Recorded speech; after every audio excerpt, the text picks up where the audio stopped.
নমস্কার বন্ধুরা, কেমন আছেন সবাই? আশা করি সবাই খুব ভালো আছেন, সুস্থ আছেন, আনন্দে আছেন। আপনাদের সবাইকে আমার চ্যানেলে স্বাগত জানাই। আজ আমি আপনাদের পড়ে শোনাব সুবোধ ঘোষের লেখা গল্প চিত্তচকর।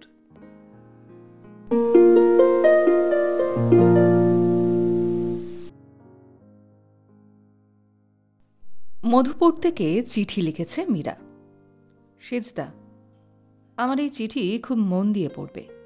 যা লিখছি সেটা খুব ভালো করে বুঝতে চেষ্টা করবে, কারণ আমি যা লিখছি সেটা আমিও খুব ভালো করেই বুঝে দেখেছি। বুঝেছি এই একটা ভালো সুযোগ। এই সুযোগ যদি তুচ্ছ করো সেজদা, তবে খুবই ভুল করা হবে। জিবি কনস্ট্রাকশন লিমিটেড নামের ইঞ্জিনিয়ারিং কোম্পানিটার নাম নিশ্চয়ই শুনেছ। এরা গভর্নমেন্টের কাছ থেকে বড় বড় ব্রিজ তৈরি করার কন্ট্রাক্ট নিয়ে থাকে। খবরের কাগজে সম্বলপুরের মস্ত বড় রেলওয়ে ব্রিজটার ছবি দেখেছ নিশ্চয়ই।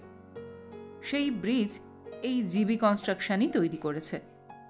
তোমাদের টাউন থেকে 16 মাইল দূরে লালকি নদীর ওপরে যে নতুন ব্রিজ তৈরি হচ্ছে, সেটাও এই জিবিসির কাজ। শুনেছি ওই ব্রিজ তৈরি করতে মোট 1.5 কোটি টাকা খরচ হবে। আমাদের মধুপুরের কাছেও ছোট ছোট কয়েকটা ব্রিজ তৈরি করেছে ওরা। কাজ প্রায় শেষ হয়ে এসেছে। জিবিসির ইন্সপেক্টিং ইঞ্জিনিয়ার সৌরভ সরকার এখন মধুপুরেই আছে, কিন্তু আর বেশি দিন থাকবে না। বোধহয় 1 মাসের মধ্যেই চলে যাবে। এবার তার কাজ হলো তোমাদের ওদিককার লালকি নদীর ব্রিজের কাজের ইন্সপেকশন। বোধহয় 1 মাস তোমাদের টাউনে থাকবে, তারপর আবার সম্বলপুরের দিকে চলে যাবে। সৌরভ সরকার ওরই এক মাসির ছেলে। 3 বছর গ্লাসগোতে আর 2 বছর হামবুর্গে ছিল সৌরভ সরকার। ব্রিজ তৈরির ইঞ্জিনিয়ারিংয়ে স্পেশাল স্টাডি করে আর ট্রেনিং নিয়ে দেশে ফিরেছে। আর এই বয়সেই জিবিসির মতো বিখ্যাত কোম্পানির ইন্সপেক্টিং ইঞ্জিনিয়ার হয়েছে। মাইনে 1,500। বয়স অবশ্য 30-এর কম নয়, কিন্তু 35-এর বেশি কিছুতেই নয়। কিন্তু তোমার অনিমার বয়সও যে 30-এর কাছে এসে ঠেকছে। সৌরভ এখনো বিয়ে করেনি, কিন্তু কথাবার্তা থেকে বুঝতে পারা যায় বিয়ে করতে চায়। কাজেই বুঝতে পারছো তো, এখন তোমার আর চুপ করে বসে থাকলে চলবে না, চেষ্টা করতে হবে। আমার খুব বিশ্বাস একটু চেষ্টা করলেই সৌরভের সঙ্গে অনিমার বিয়ে হয়ে যাবে। মেয়েকে বিয়ে পাশ করিয়েও 3 বছর ধরে শুধু ভাবছ, অথচ কিছুই করতে পারছ না। কলকাতায় গিয়ে যদি কিছুদিন থাকতে পারতে, তবে কোনো ভালো ছেলের খোঁজ হয়তো পেতে, কিন্তু সৌরভের মতো ছেলের খোঁজ পেতে না। কলকাতার মতো কম্পিটিশনের জায়গায় ওই রকম ছেলে ধরবার সাধ্যও তোমার নেই। অনিমার চেয়ে অনেক শিক্ষিতা আর অনেক সুন্দরী মেয়ে সেখানে থই থই করছে। কাজেই এই একটা সুযোগ। তুমি তোমার সেকেলে মতিগতি এখন একটু চাপা দিয়ে রাখো। যে কালে যেমন নিয়ম, সেই নিয়ম মেনেই চলতে হয়, তা না হলে ঠকতে হয়। অনিমার সঙ্গে সৌরভের একটু আলাপ করিয়ে দেবে। সৌরভকে চা খেতে নিমন্ত্রণ করবে। অনিমার চেহারাটা তো সুন্দর আছেই, আমার মনে হয় সৌরভের কোনো আপত্তি হবে না। ভগবানের ইচ্ছায় সৌরভের সঙ্গে অনিমার বিয়েটা হয়েই যাবে বলে মনে হয়। আর একটা কথা, এটা একটা সুযোগ, সৌরভের সঙ্গে অন্তরঙ্গ হওয়ার সুযোগ। টাউনের ভেতরে কিংবা বাইরে সৌরভের জন্য একটা বাড়ি ঠিক করে রাখবে। মাসে 2-3 দিন থাকবে সৌরভ। ভাড়া 300 হোক বা 400 হোক, তাতে কিছু যায় আসে না। কিন্তু সৌরভের ইচ্ছা বাড়িটা যেন খোলামেলা হয়, একটা লন আর ফুল বাগান থাকে। চাকর টাকরের ব্যবস্থা করতে হবে না, শুধু একটা মালি ঠিক করে রাখবে। সৌরভের কুক, বেয়ারা, চাপরাশি আর চাকর এখান থেকেই সৌরভের সঙ্গে যাবে। চিঠিটা বৌদিকে ভালো করে পড়ে শুনিয়ে দিও। বৌদি যেন আর এমন আশা না করেন যে আজকালকার দিনে এমনিতেই ভালো পাত্র পাওয়া যাবে। মেয়েকে কারোর সঙ্গে মিশতে দেওয়া চলবে না, এমন ধারণা যেন মন থেকে বিদায় করে দেন। ভয় পেয়ে তুকুপুকু করলে চলবে না। সৌরভ যদি অনিমাকে সঙ্গে নিয়ে একটু বেড়াতে চায়, তবুও আপত্তি করবে না। এর মধ্যে অশোভন কিছু নেই। নিবারণবাবু চিঠিটা মন দিয়ে পড়েই শোনালেন। আর অনিমার মা সুহাসিনীও মন দিয়ে শুনলেন। নিবারণবাবু বললেন, তুমি কি বলো? সুহাসিনী বললেন, আমি তো বলি ভালো কথাই লিখেছে মীরা। অনিমাও মধুপুরের মীরা পিসির একটা চিঠি পেয়েছে। তোমার বাবাকে লিখেছি, কিন্তু তোমাকেও লিখতে হচ্ছে। ভগবানের ইচ্ছায় সৌরভের মতো ছেলের সঙ্গে যদি তোমার বিয়ে হয়, তবে জানবে সেটা তোমার স্বপ্নের অগোচর একটা সৌভাগ্য। কাজেই তোমাকে একটু সাহস করতে হবে। মনে করো না তোমাকে আমি বেহায়া হতে বলছি। ভদ্রলোকের ছেলের সঙ্গে যেভাবে মিশতে হয় সেইভাবেই মিশবে। আজে বাজে কথা যেমন বলবে না, তেমনি আবার একেবারে বুড়ো ঠান্দির মতো ঠান্ডা কথা বলবে না। তুমি নিজেই সৌরভকে চা খেতে নিমন্ত্রণ করবে। সৌরভ ফুল ভালোবাসে। রোজ সকালে কিংবা সন্ধ্যায় তোমাদের বাগানের ফুলের তোড়া করে বেঁধে সৌরভকে পাঠিয়ে দেবে। সৌরভ যদি কোনোদিন বেড়াতে ডাকে, তবে নিশ্চয়ই যাবে। আমি গত বছর বহরমপুর থেকে যে বালুচর শাড়িটা পাঠিয়ে দিয়েছিলাম, সেটা মাঝে মাঝে পরবে। ওরকম কুঁজোটি হয়ে আর ভিদু ভিদু চোখ করে হাঁটবে না। সৌরভ যদি গান শুনতে চায়, তবে শুনিয়ে দিও। মনে রেখো, তোমার ভাগ্য তোমার হাতে। ভগবানের ইচ্ছায় ভালোই হবে বলে মনে হচ্ছে। সুহাসিনী জিজ্ঞাসা করলেন, মীরা তোকেও একটা চিঠি দিয়েছে বোধহয়? অনিমা, হ্যাঁ। সুহাসিনী, কি লিখেছে? অনিমা গম্ভীর হয়ে বলে, একগাদা ছাইপাশ লিখেছে। সুহাসিনী বলল, না, ছাইপাশ নয়। যা লিখেছে ঠিকই লিখেছে, তোমার ভালোর জন্যই লিখেছে। অনিমা গম্ভীর মুখটাকে আরো গম্ভীর করে নিয়ে বলল, আশ্চর্য। সুহাসিনী, কিসের আশ্চর্য? অনিমা বলল, তুমিও দেখছি একেবারে নতুন কথা বলছো। সুহাসিনী বলল, যে কালে যেমন নিয়ম সেটা মানতেই হয়। তাছাড়া সৌরভের মতো ছেলেকে পাওয়া আমাদের মতো অবস্থার মানুষেরও যে একটা সৌভাগ্য। হেসে ফেলে অনিমা বলল, সৌভাগ্যটা হলে হয়। সুহাসিনী বলল, হবে না কেন? সৌরভ যদি পছন্দ করে। কেন পছন্দ করবে? সেই কথাই তো লিখেছে মীরা, বুঝতে পারছিস না কেন? অনিমা আবার গম্ভীর হয়ে যায়, বুঝতে পারছি না। সুহাসিনীর মুখটাও যেন একটু করুণ হয়ে যায়। মীরার ইচ্ছা, উপদেশ আর পরামর্শের কথাগুলো খুশি হয়ে মেনে নিতে সুহাসিনীরও মনের কোথায় যেন বাঁধছে।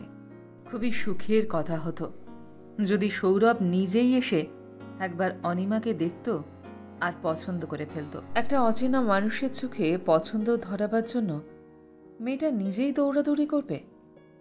কালের নিয়ম হলেও ভাবতে ভালো লাগছে না। তবে এ কথাও ঠিক, সৌরভের মতো ছেলে নিবারণবাবুর মতো অবস্থার মানুষের আশার কাছে দুর্লভ উপহার। এককালে অবস্থা খুবই ভালো ছিল, এখন সে অবস্থা আর নেই। শুধু মস্ত বড় এই বাড়িটা আছে, আর একটা গালা কুঠি আছে।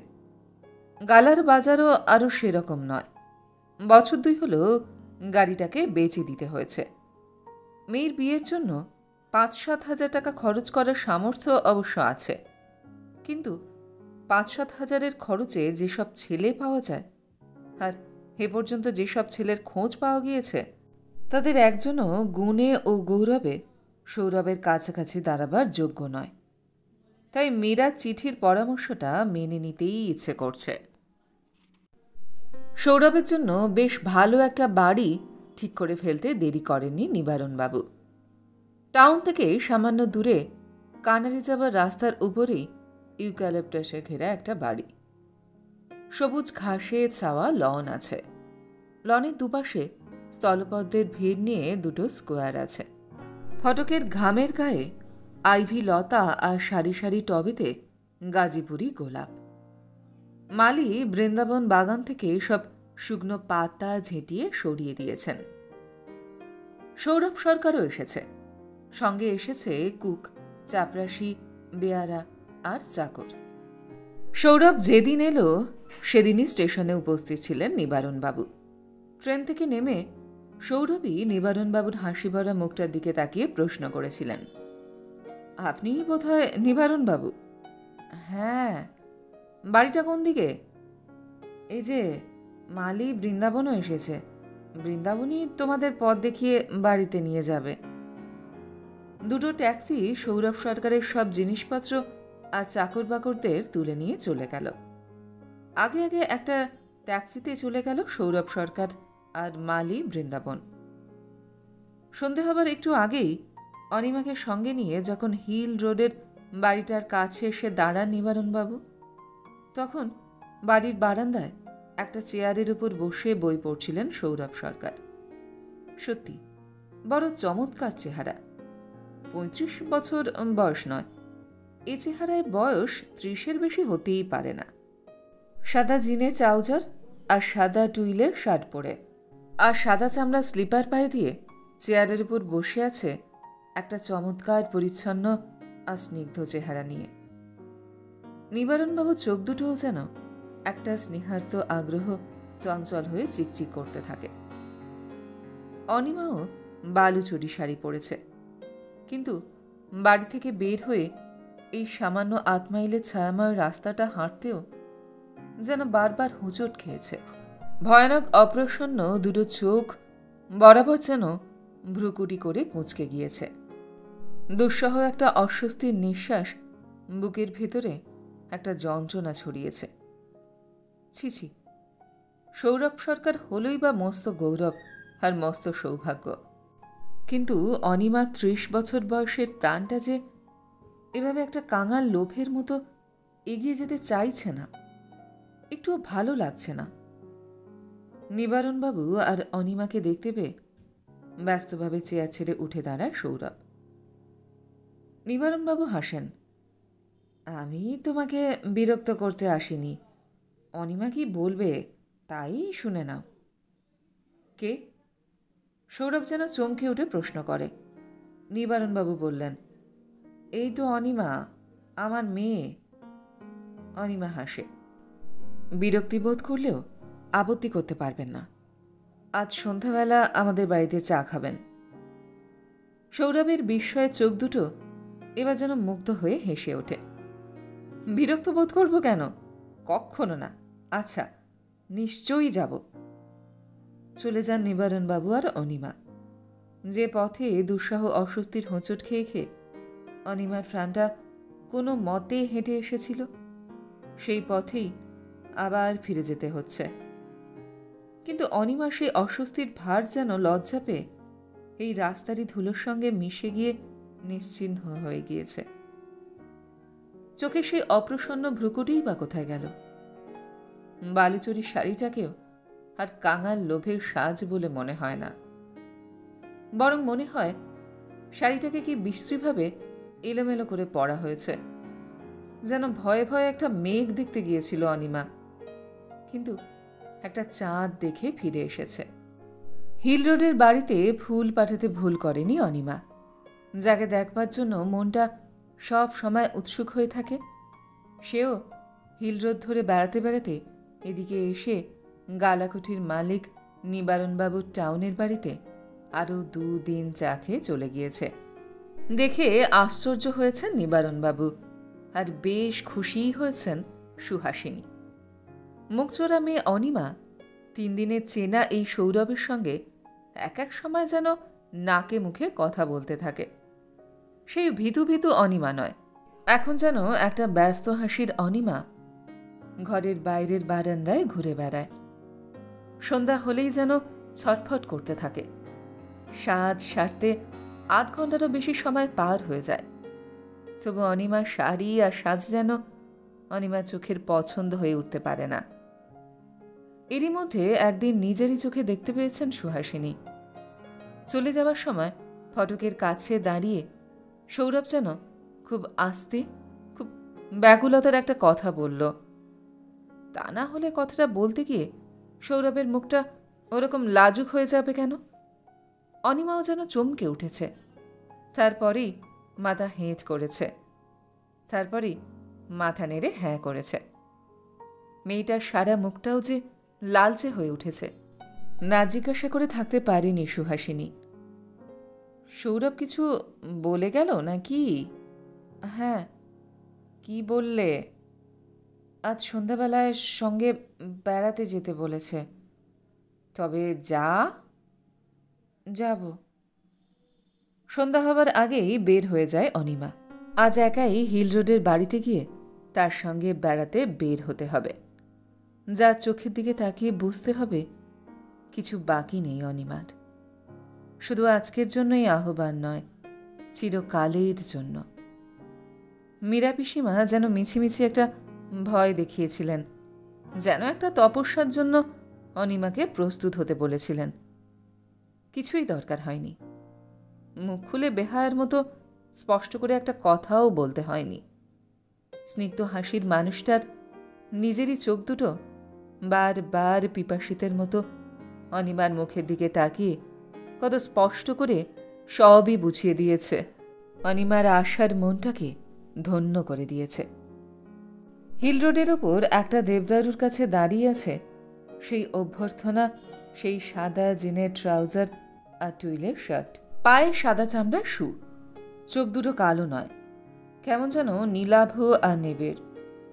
এক এক সময় মনে হয় সে চোখে যেন নীল আকাশের ছায়া হাসছে। অনিমা হাসে। মনে হচ্ছে কিছু সন্দেহ করে রাস্তার উপর এসে দাঁড়িয়ে আছেন। কিসের সন্দেহ? মনে করেছিলেন বোধহয় আমি আর আসবই না। তা একবার মনে হয়েছিল ঠিকই। কেন? এখানে এসে এই 3 দিনের মধ্যেই এত বড় একটা উপহার পেয়ে যাব, এতটা যে বিশ্বাস করতে সাহসী হয়নি অনিমা। কোনোদিন কল্পনাও করতে পারিনি যে তোমার মতো মেয়ে আমার মতো মানুষের একটা অনুরোধের কথা শুনে ও কথা বলো না। কেন? তোমার মতো মানুষ আমাকে ডাকতে পারে এ কথা আমি স্বপ্নে ভাবতেও সাহস পাইনি। হিল রোড ধরে অনেক দূর এগিয়ে যায় অনিমা আর অনিমার ভালোবাসার সৌরভ। রোডটা যেখানে খুব বেশি নিরিবিলি, সেখানে দুজনে হাত ধরাধরি করে হেঁটে যেতেও ভুলে যায় না। মাঝে মাঝে অনিমার গলার উজ্জ্বল হাসির শব্দ শুনে সড়কের পাশের করঞ্জ গাছের কাক ফুরুত করে উড়ে পালিয়ে যায়। হিল রোড ধরে ফেরবার পথটাও আবছায়াময় সন্ধ্যার মায়ায় ঢাকা পড়ে যেন কল্পলোকের একটা কুহকের পথ হয়ে যায়। সত্যিই তো, কোনো দিন কল্পনাতেও অনুভব করতে পারেনি অনিমা মনের মতো সঙ্গীর হাত ধরে চলতে হলে প্রাণটা এমন বিহল হয়ে যায়।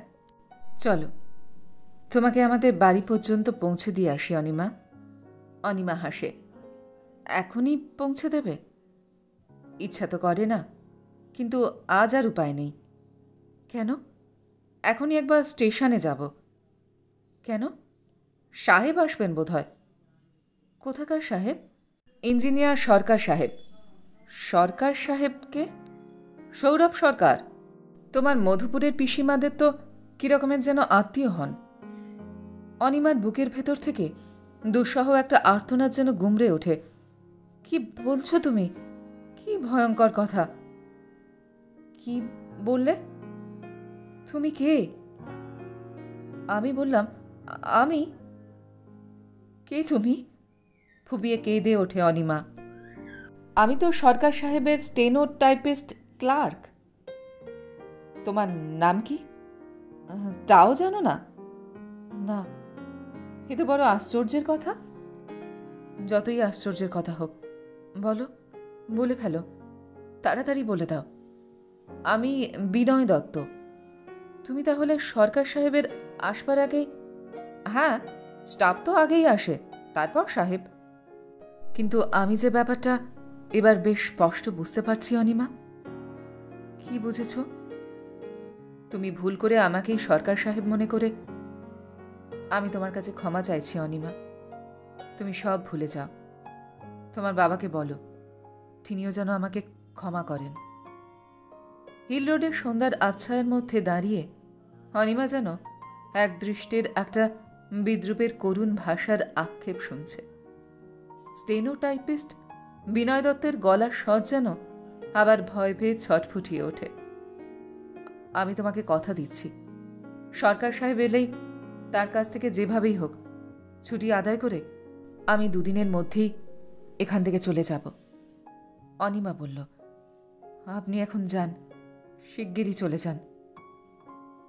স্টেশনের দিকে চলে যায় বিনয়, আর অনিমা তার বালুচরী শাড়ির আঁচলটাকে দাঁতে চেপে আস্তে আস্তে হেঁটে বাড়ি ফিরে যায়। সকালবেলা একটা চিঠি হাতে নিয়ে হাসতে থাকে অনিমা। মধুপুরের মীরা পিসিমা লিখেছেন চিঠিটা। খামের চিঠি নয়, একটা পোস্ট কার্ড। অনিমার কাছে নয়, নিবারণবাবুর কাছেই এই চিঠি দিয়েছেন মীরা। সৌরভ কলকাতা গিয়েছে, বোধহয় 3-7 পরেই তোমাদের ওখানে পৌঁছে যাবে। সৌরভের স্টেনো ক্লার্ক বিনয়কে বলে দিও যেন স্টেশনে উপস্থিত থাকে। সুহাসিনী বললেন, কার চিঠি পড়ে এত হাসছিস?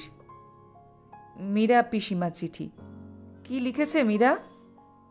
লিখেছেন, সৌরভ সরকার এখন কলকাতায় আছেন।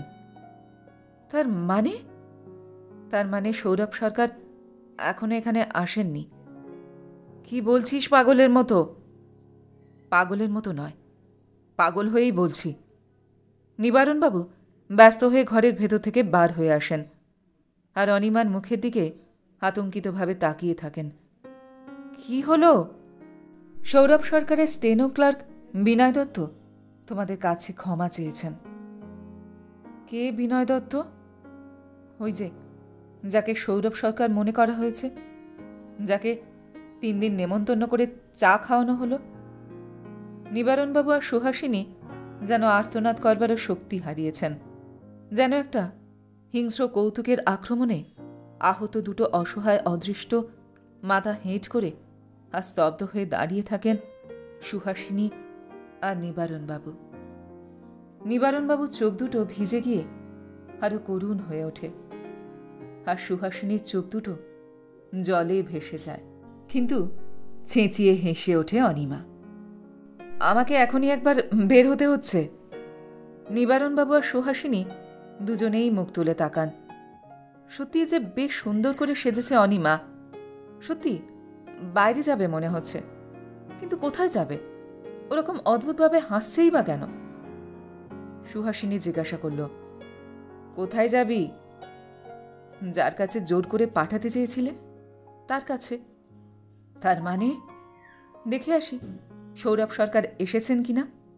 বোধহয় এসেছেন। না, এখনই যে কাজ নেই। এত ভয় পাচ্ছ কেন? মনে হচ্ছে তুমি ভুল করে যত আবোল তাবোল কথা বলে ফেলবে। কিচ্ছু ভুল হবে না, কোনো আবোল তাবোল কথা বলবো না। মীরা পিসিমা যা বলে দিয়েছেন ঠিক তাই বলবো। সুহাসিনী আর নিবারণবাবু বেশ কিছুক্ষণ ধরে অপলক চোখ তুলে অনিমার মুখের দিকে তাকিয়ে থাকেন, যেন কালের নিয়মে আরও একটা বিস্ময় দেখছেন। নিয়মটা সত্যি যে একটা প্রজাপতি।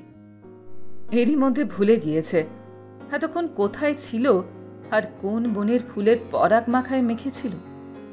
অনিমার হাসিটাও যেন একটা নতুন ব্যস্ততা।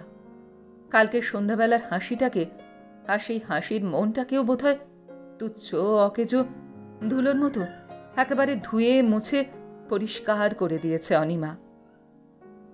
সুহাসিনী আর নিবারণবাবুর চোখে একটা আতঙ্কও যেন থমকে রয়েছে। মেয়েটার ভাগ্যটা নতুন আশা নিয়ে আবার একটা নতুন বিদ্রুপের কাছে যাচ্ছে না তো? অনিমা বলে, তোমরা খুবই ভাবছ বলে মনে হচ্ছে। সুহাসিনী বলল, নিশ্চিন্ত হতে পারছি না। কেন? সত্যি করে বল, সৌরভের সঙ্গে দেখা করতে যাচ্ছিস তো? সত্যি সত্যি সত্যি। নিবারণবাবু কোনো কথা না বলে আবার ঘরের ভেতরে চলে যান। সুহাসিনী বললেন, সৌরভকে কি বলবি? যা বলা উচিত, যা বলে দিয়েছেন মীরা পিসিমা তাই বলবো। চা খেতে নেমন্তন্ন করব। সুহাসিনী যেন কুণ্ঠিতভাবে একটা স্বস্তির নিঃশ্বাস ছাড়েন। তবে আয়। লনের ঘাসের ওপরে বেতের চেয়ারে বসে আছেন সৌরভ সরকার। বেশ দৃঢ় বলিষ্ঠ চেহারার মানুষ, বেশ হাসি খুশি মুখ। গলা থেকে খুলে নেওয়া টাইটাকে কাঁধের ওপরে ফেলে রেখেছেন। দাঁতে পাইপ কামড়ে ধরে এক মনে খবরের কাগজ পড়ছেন। ফটকের থামের গায়ে আইভি লতা দুলছে। একবার থমকে দাঁড়ান অনিমা, যেন একটা মূর্ছার ঘোর হঠাৎ ভেঙে গিয়েছে। তাই হঠাৎ চমকে উঠেছে অনিমা। কেন? কিসের জন্য? কোথায়, কার কাছে ছুটে চলেছে অনিমার উদ্ভ্রান্ত ইচ্ছেটা? সত্যি কি সৌরভ সরকারের কাছে কোনো আশা নিয়ে আর অদ্ভুত এক লোভের অভিসারের নায়িকা হয়ে এখানে এসেছে অনিমা? কিংবা সৌরভ সরকারের সঙ্গে দেখা করবার ছুতো করে আর কাউকে দেখতে এসেছে? না, চলে যায়নি। ওই যে এখনো ওই বারান্দার উপরে একটা টেবিলের কাছে বসে আছে সেই ক্ষমা চাওয়া আর আতঙ্কিত আত্মাটা। হাতের পাশে এক গাদা কাগজের ফাইল। ছোট টাইপরাইটার মেশিনটাকে প্রায় বুকের কাছে টেনে নিয়ে আর মাথা ঝুঁকিয়ে ব্যস্তভাবে টাইপ করছে। ঠুকঠুক ঠুকঠুক শব্দ করে বাজছে টাইপরাইটার। যেন বিনয় দত্ত নামে নিতান্ত একটা কাজের মানুষের পাঁচটা শব্দ করে বাজছে। ওই মানুষ আর কালকে সেই মানুষ নয়।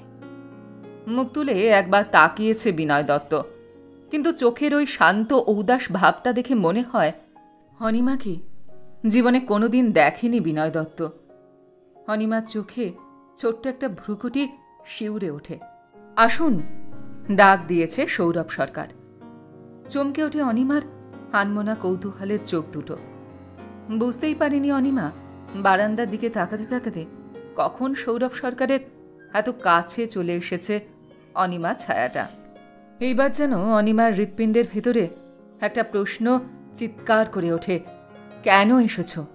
সৌরভ সরকার তো বেশ হেসে হেসে আর বেশ ভদ্রতানম্র ভঙ্গিতে ডাক দিয়েছে, কিন্তু অনিমার অন্তরাত্মা তবে এমন অপ্রস্তুত হয়ে যায় কেন?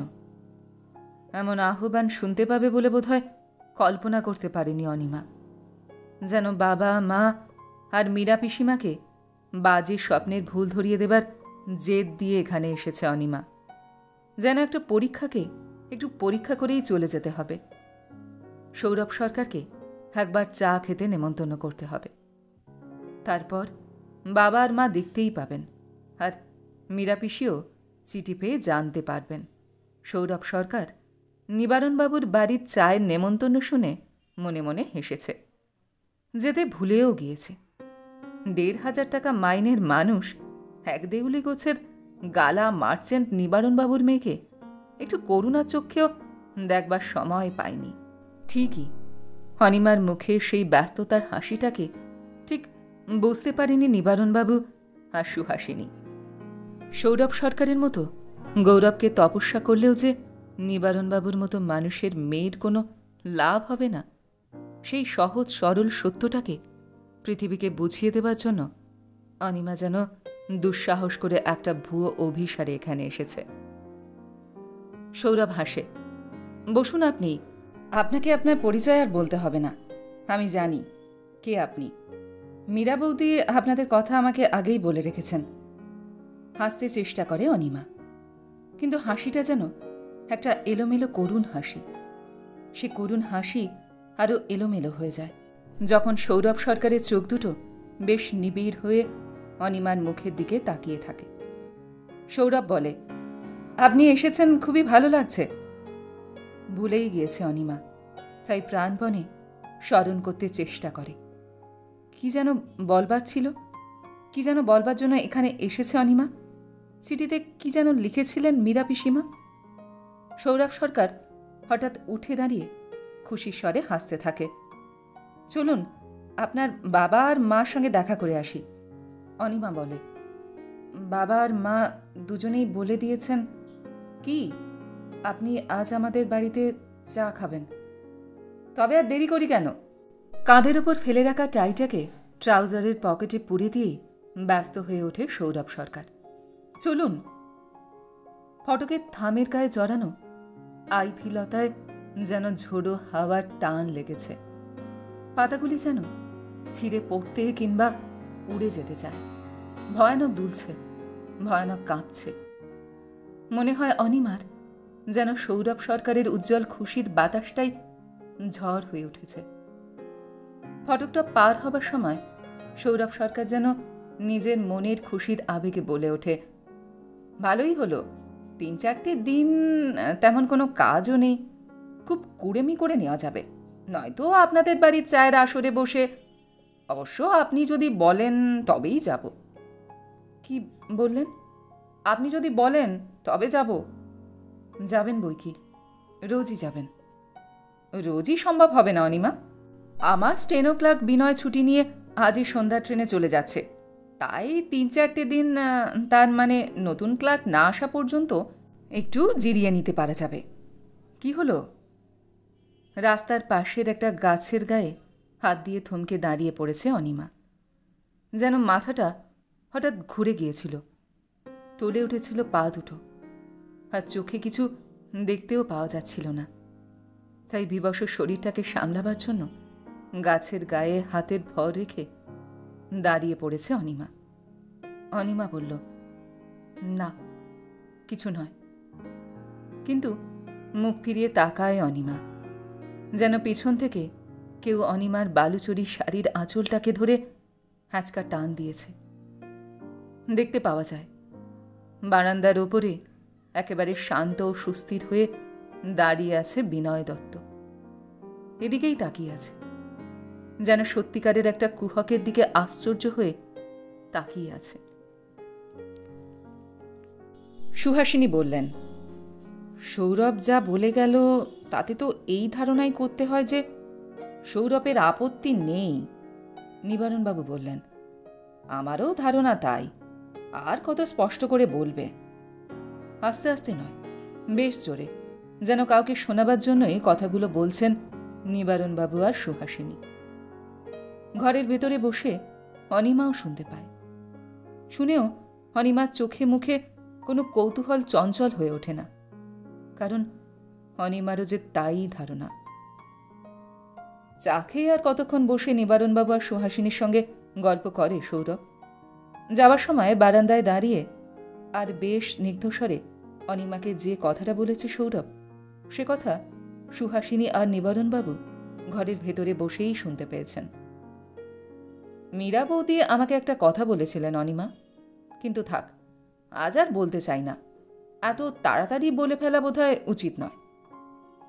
চলে যায় সৌরভ, আর অনিমা সেই যে ছটফটিয়ে ছুটে গিয়ে ঘরের ভেতরে বসেছে, তারপর এতক্ষণের মধ্যে একবারও বাইরে আসেনি, একটা কথাও বলেনি।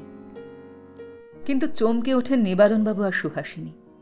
ঘর থেকে বের হয়েছে অনিমা, আর কি আশ্চর্য, যেন বাইরে যাবার জন্যই সেজেছে।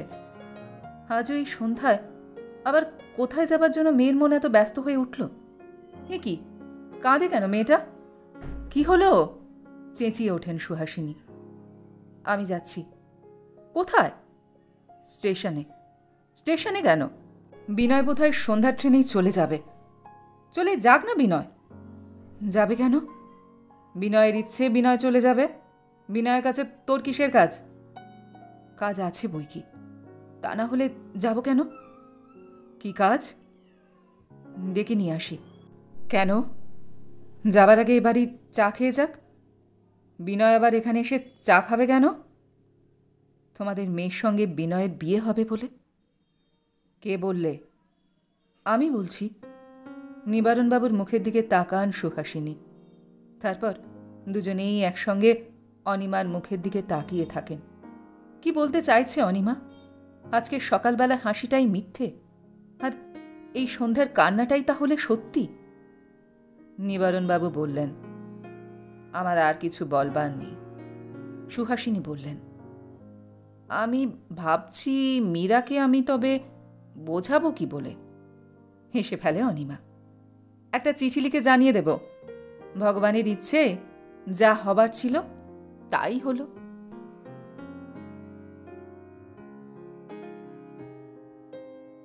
গল্পটি এইখানে সমাপ্ত হল। আপনারা এতক্ষণ শুনছিলেন সুবোধ ঘোষের লেখা গল্প চিত্তচকর। গল্পটি আপনাদের কেমন লাগলো, বা আমার গল্পপাঠ আপনাদের কেমন লাগলো, কমেন্ট সেকশনে অবশ্যই লিখে জানান। যদি আমার গল্পপাঠ আপনাদের ভালো লেগে থাকে, তাহলে আশা করব লাইক শেয়ার অবশ্যই করবেন। আর এই ধরনের সুন্দর সুন্দর কাহিনী আরও শুনবার জন্য আমার চ্যানেলটিকে সাবস্ক্রাইব করতে ভুলবেন না কিন্তু। তবে আজ এই পর্যন্ত।